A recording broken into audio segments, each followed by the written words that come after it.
So I don't know if you've ever tried to work on S clusters or any clusters for that matter, and it's like the child can't hear that there are two sounds and they can't identify those two sounds or break them apart, and that's why they are missing that sound in their speech.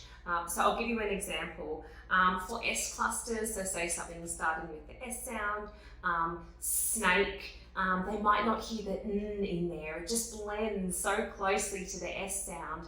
So they might say sake, or it might be that the child is putting the wrong cluster or the wrong sound at the start.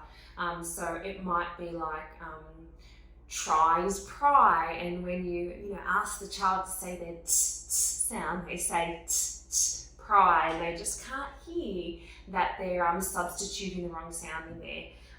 This is what I've been using for those children, and they're little animal cues. What's nice about these cues is that they use a little bit of a metaphor, but they're alliterative. So you've got the hissing snake sound for S, you've got the mooing cow for we've got our quiet cough cat sound for k. So because the child knows, or hopefully we're making them more aware that cat starts with k and this is the k sound, I have found this really easy for my kids this week, just to be able to pick up and hear the differences. So what I started to do is I started to say that this snake is going to sing with one of my other animal sounds.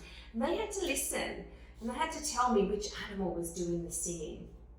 And so I'd say something like, sma,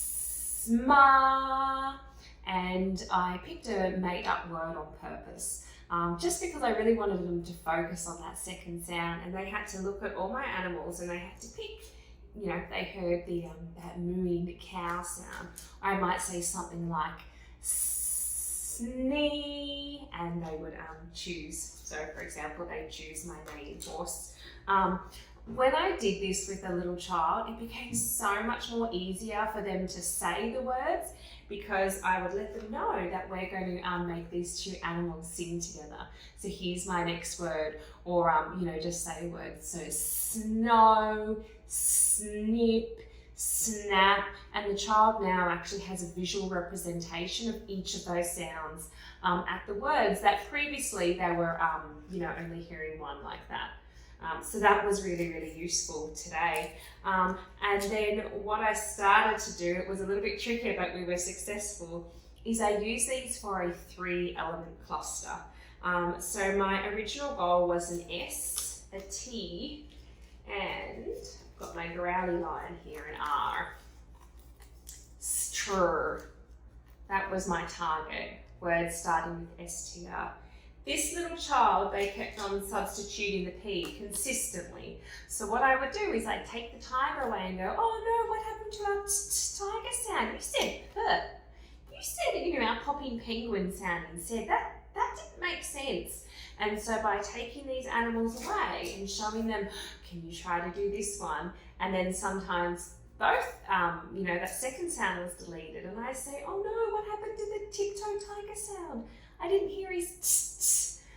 It's just, like I said, it's a nice visual representation that kids can attach the sound to. They can kind of see that something's missing, or they see when something needs to be there. So that was also really, really helpful today as well. Now I've had 2 sessions doing something like this, and at the end of my session today, I was able to facilitate a 3-element cluster, which is what I'm going to go for. I could have just stuck with 2 clusters, but I'm going to be using the complexity approach. And we are going with an SKW, so I'll show you what that looks like. We've got my S, we've got my K, we've got my W.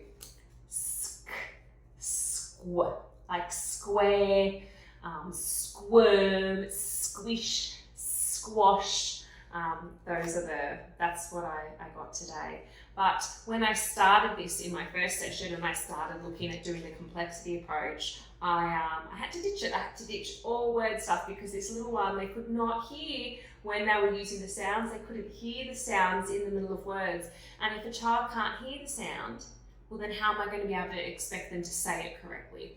So I just thought I'd show you this. It can be one of those 1 to 2 session precursors that you can use just to develop the child's awareness to perceive and to identify those sounds in words to hopefully make them more accurate when it goes to speech production.